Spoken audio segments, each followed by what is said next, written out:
surtout ce cas concernant ñu fi nekkoon directeur généraux des impôts et domaines. waaw man loolu laa jàpp naa ni scandale foncier Sénégal bokk na ci wala doon na scandale bi nga xamante ne ci régime mu Macky Sall en tout cas mooy bu gën a fës ci 12 ans yi nga xamante ne moom la fi waa APR ak seeni nit jotoon yor réew mi boo xoolee le président Macky Sall je pense que c'était en 2022 ou 2023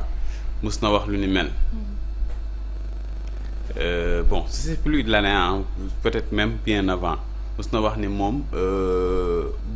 li muy gën a jot ci ay réclamations ak ci ay ñoo xam ne dañ koy bind ci ay problèmes yu ñuy am ci wàllu foncier la. Il avait même demandé à ce que ses proches nañu def attention ci wàllu foncier ndax nekk na loo xam ne ni daanaka bomb lañ koy woowee ci réew mi ndax vraiment bëri na ay tension ay jafe-jafe yoo xam ne ni mi ngi ko doon yee mais man dama jàpp ne moom gannaaw bi nga xamante ne wax na loolu moom moo yées ñëpp ndax li olof yi di naan lu jig njaaga moom mooy njaag parce que lii yëpp su amee moom moo ko waral ndax olof yi damay dégg ñuy wax naan xawma bu gonee xawma lan feetu liir bu neexee gone ndey ji daa jàpp ci mbaggee parce que ñii ñëpp Macky Sall moo leen permettre ñu nekk benn système de prévarication boo xam ne et de détournement de d'escroquerie d'arnaque sur les deniers publics boo xam ne c'était incommensurable loolu yëpp moom moo ko waral parce que bu ñuy fàttaliku rek on va parler du dernier Mamadou Gueye bi nga xamante ne ñu bëri jàpp nañ ne actuellement nii il est hors du pays manifestement il est hors du pays mais nañu fàttaliku lan moo waral ñu jékki-jékki rek koo xam ne nii amul woon expérience bu rëy bi jékki-jékki rek gis ko ñu propulsé ko tout puissant directeur des domaines parce que quelque part c'est quelqu'un boo xam ne ni il s'était fait remarquer parce que da doon jël politique def ci maanaam benn xeetu politique boo xam ne ni maanaam ci lépp ci xaalis la ko tegoon dans la zone de Pikine dans le département de Pikine ci arrondissement bi nga xamante ne dafa nekkoon maanaam ñu commencé nga gis képp koo xam ne ni jàpp na ni moom da ngay politique boo ñu gis sax ay jeunes ñu bëri ñoo xam ne sax Pastef lañ bokkoon wala ñu doon woowee ne Pastef lañ bokk ñu gis mu leen di démarcher di bés ñu bëri ñoo xam ne da leen doon indi biir APR def ko benn genre trophée de guerre mu ngi nekk koo xam ne nii ñëpp dañ ko doon tagg naan vraiment mi ngi jëli ay waa Pastef di leen yóbbu biir APR et tout ça commencé yor xaalis vraiment ça circulait comme à la banque ñu gis benn waay rek Mamadou Gueye la tudd apparemment c'est un inspecteur des impôts mu ñëw di def lu ko neex les gens se sont posé la question mais qui est-ce après on s'est rendu compte que ne c'est un ancien de Pastef et d'après sax information yu ñu jotoon bokk na ci ce qu'on appelle les membres fondateurs du parti Pastef donte il a toujours essayé de nier cela xëy na peut-être nag comme ni gars yi wax tey la wàllu neex moo tax ngay dégg sax muy toog mën a réclamer wu loolu mais man toog naa gis ko ñu suivre ci émission ñu laaj ko il était même énervé ñu koy poser ay questions ndax bokk nga ci ñi nga xamante ne yéen yaa sos Pastef bokk na ci ñi nga xamante ne dañ jege woon le président de la République actuelle ak le premier ministre pour dire rek un peu à peu près si sur ces bases là lañ ko falee jël ko nommé ko directeur des domaines pour mu mën a am une capacité financière de continuer di corrompre ay jeunes de Pastef et des militants pour yóbbu leen biir APR ak aussi di démanteler les bases de Pastef surtout dans la banlieue parce que ñoom dañu jàppoon ne tout était électoral c'est-à-dire à un moment donné Macky Sall logique bi mu nekkoon mooy ko ne moom il voit les circonscriptions wala les arrondissements wala yooyu noonu en termes électoral c'est-à-dire ñaata habitants la am ça veut dire en termes réels wala en valeur absolue combien de votants ñaata la ci potentiellement Pastef am moom ñaata la ci am su bëggee gagner fii ñaata la fa war a am. ak lii ak lii c'est-à-dire lépp ci ay calcul purement électoraliste la doon fonctionner. moo tax da nga doon jékki-jékki rek gis koo xam ne nii da nga naan fan la jógee. ñu xëy nommé ko poste boo xam ne nii daanaka c'est des postes stratégiques Modou Gueye bii nii loolu daf ci bokkoon et malheureusement pour lui dinañ ñëwaat ci Mame Boye Diao. man dama jàpp ni Macky Sall daf leen tayle parce que ñoom bi ñuy def loolu noonu mosuñu woon xalaat que ce Macky Sall là li ko dese daanaka bariwul et que bu mbir yi jeexee danaan jàpp jël avion dem yoonam donte jamono ji sax il n'est peut-être pas dans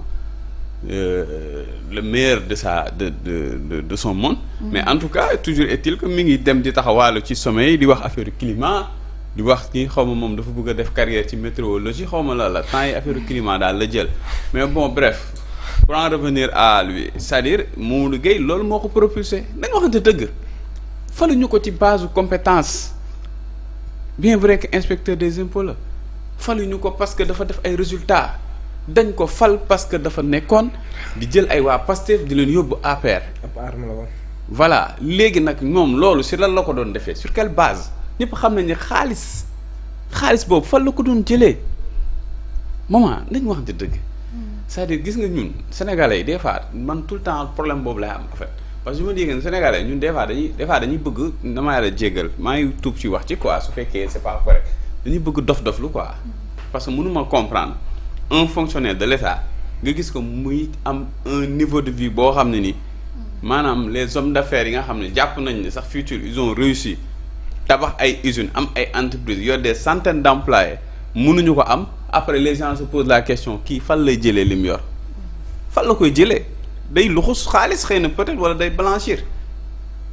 xam nañ fi muy jëlee xaalis après on se pose des questions bu ñu déggee ñu ne kii jàpp nañ ko ci scandale wala affaire yooyu noonu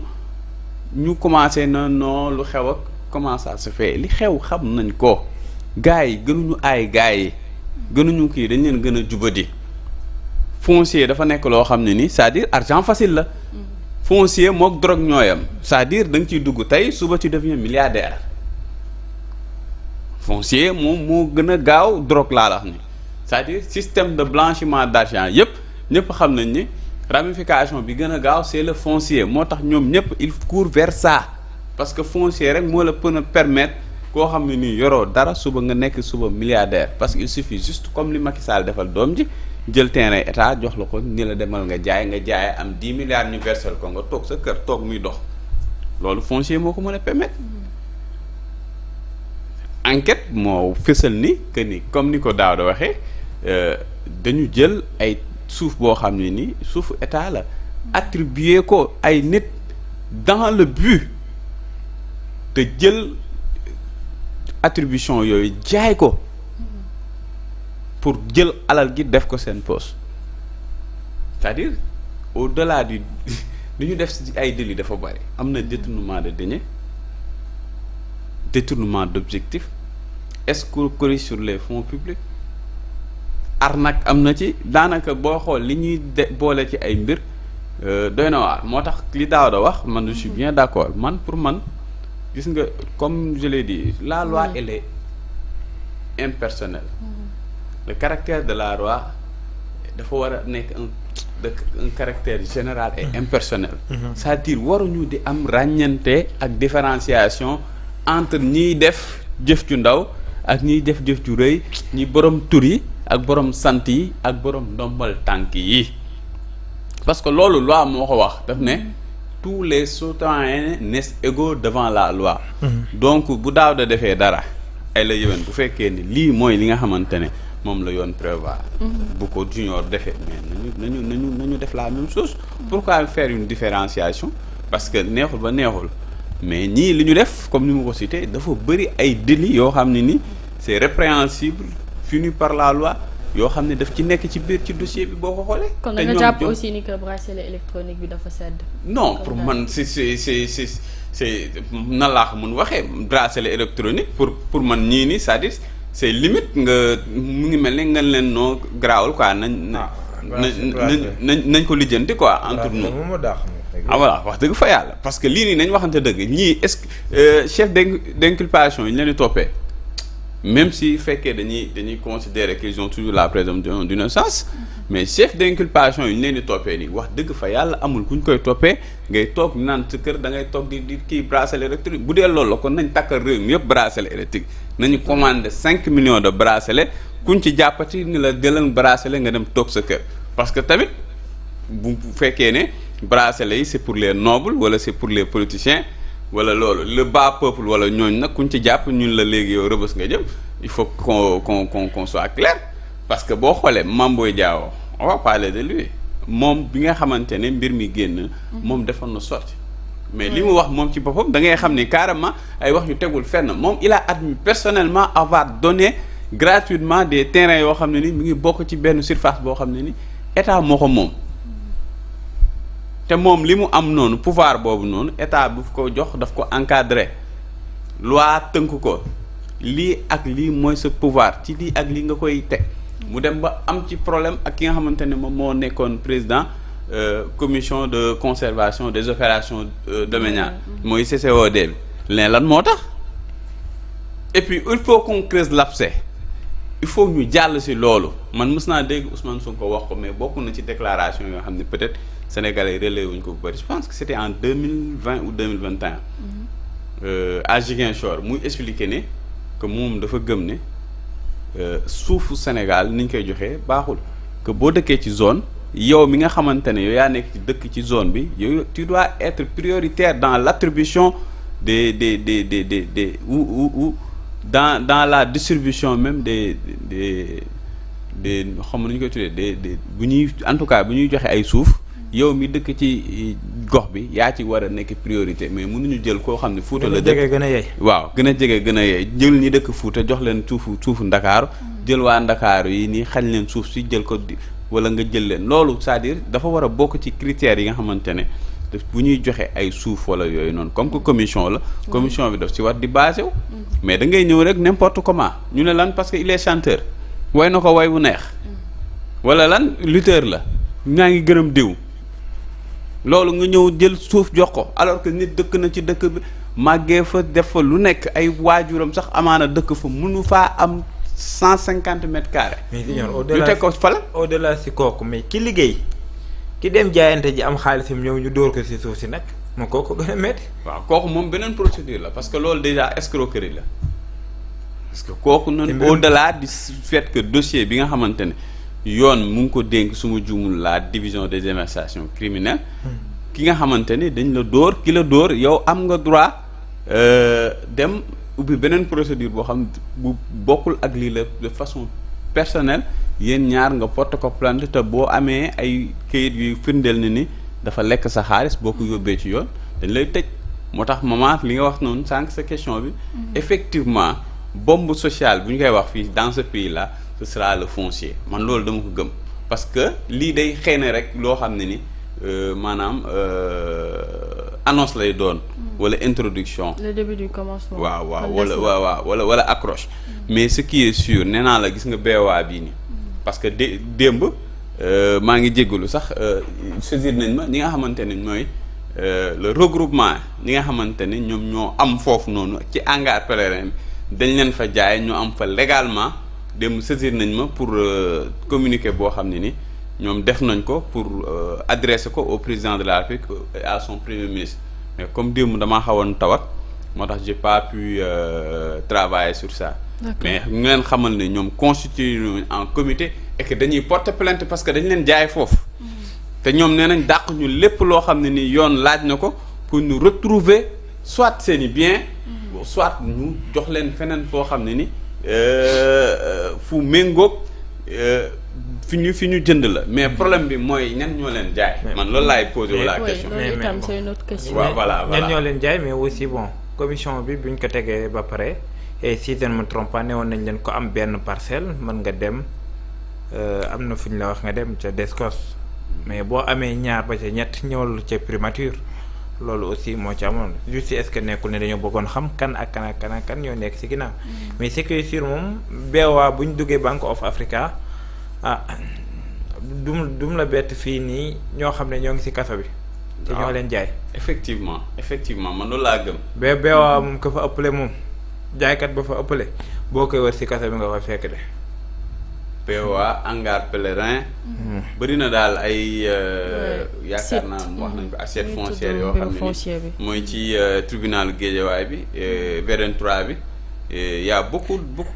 ay bëri na sénégalais yu fa jënd. waaw balaa koy foofu jënd ay particuliers. ñi nekk fii ak ñi ne ci diaspora bi. du benn yoon du ñaari yoon bi ñu teg commission boobu ay nit dañ leewoon ne la gars yi seen mbir yi fan la toll. waaw ndax ñoom dugaloon nañ ci seen xaalis. sénégalais yu bëri dañoo jaayante am seen xaalis ñu nax leen. mais lii buñ ci génnee maman. oui maanaam impôt et domaine. trésor encore une fois douane jar na nag ñu xoolaat. non il faut ñu réformer surtout ñi nga xam ne ñoo koy jiite. foog ñu xoolaat. foog ñu réformer ndaw boo laaj mu ne la fa laa bëgg a dem. demu fa mu liggéeyal askan wi de dafaa dem ngir poosu boppam. très bien kay yaakaar nañ ni foofu mooy gafa gi nga xam ne da ngay mën a tibb yóbbu moo tax kër yooyu n'importe qui waru faa dugg. ndaxte am nañ benn privilège bi ba pare. mais lu ñu ñëw tudd leen si ñu ñëw tudd yéen a war a defar waaye yéen la ñuy tudd si musiba. dans ce cas te xam naa li nag nguur gi ñoo ñu ko gën a xam rawatina bu nekkee président bi demoon na ba ca Thiès. Mbourkat waaye aussi tegoon na commission ngir arrêté woon lépp luy suuf. au delà si loolu dañoo war a lijjanti nit ña fa ne. trésor dañoo war a raxas sang. impôt domaine dañoo war a raxas sang. c'est important ngir ëllëg yi ni mel dootu fi amati. très bien loolu lañ ciy xaar en attendant ñu jàll ci beneen ponk comme ni ma ko annoncé woon tout à l'heure mu ñeel contrat d'électrification rurale yi nga xamante ni l'honorable député Thierno Alassane Sall ni ki démb daal dina bind une question écrite jagleel ko kii di le ministre des finances et du budget di Cheikh Diba moom nag daal dina ci andi tontu sànq moom